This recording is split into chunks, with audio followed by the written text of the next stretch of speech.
As the United States focuses under the leadership of the Biden administration relentlessly on a conflict in Eastern Europe that is materially irrelevant to our interests, Latin America is falling apart, certainly from an American's perspective.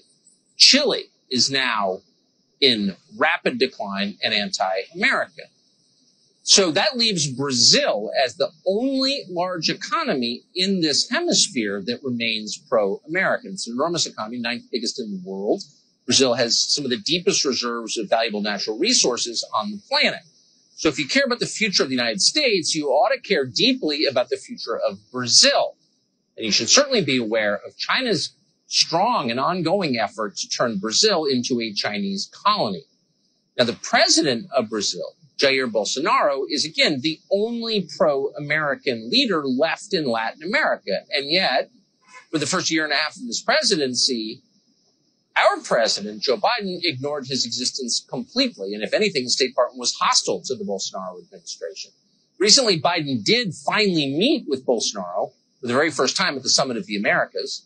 Filipe Martins is a senior aide to President Bolsonaro, and we're happy to be joined by him tonight.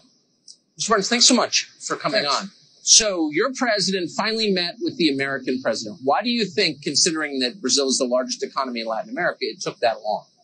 Yeah, so as you say, Brazil is a very large country, very large economy, one of the 10 largest economies in the world. It has been that for 30 years. And Brazil was always part of the game. But for 2 years, we had this difficulty connecting with Washington, mainly with the White House. There was, of course, some connections with state and other departments. But now the meeting went well. And I think the reason why it took so long was the position that President Bolsonaro took, that election matters was something to be solved by Americans. And he would not call the election just because CNN and other media TV channels called it. So he waited, and once it was over, he then recognized the victory. He congratulated Biden, but he took a while. He said, let Americans solve it, and then I'll jump in. He didn't want to interfere. He was just respecting American sovereignty.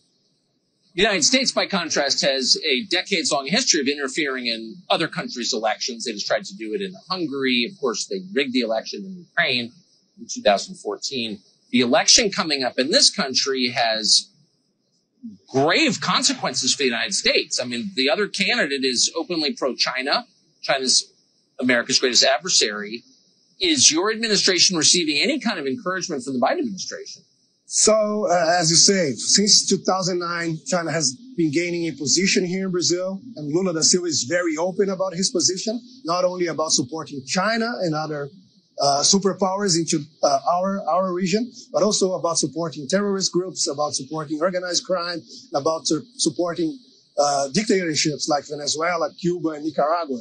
And yes, I think this meeting that we finally had, we were able to advance a little bit. As you say, it was a long time coming. It took a while, but finally, when the President Bolsonaro was able to sit with President Biden, he was able to remember who Lula da Silva is, the amount of corruption, the amount of scandals that we had here in Brazil. Those guys were responsible for more than 8 trillion reais of corruption scandals. That's something like $2 trillion in corruption only during his government. So the president told that to President Biden. He told something about the connections, and I think President Biden understood that it's better for the U.S., it's best for the U.S., for President Bolsonaro and a pro-democracy government to stay in power here in Brazil. Interesting. And Lula, who's running again, went to prison for that. He went to prison, yes. Corruption. Right. Yes. Mr. Martins, I appreciate your talking to us. We'll be seeing you again soon in Brasilia. Really appreciate it.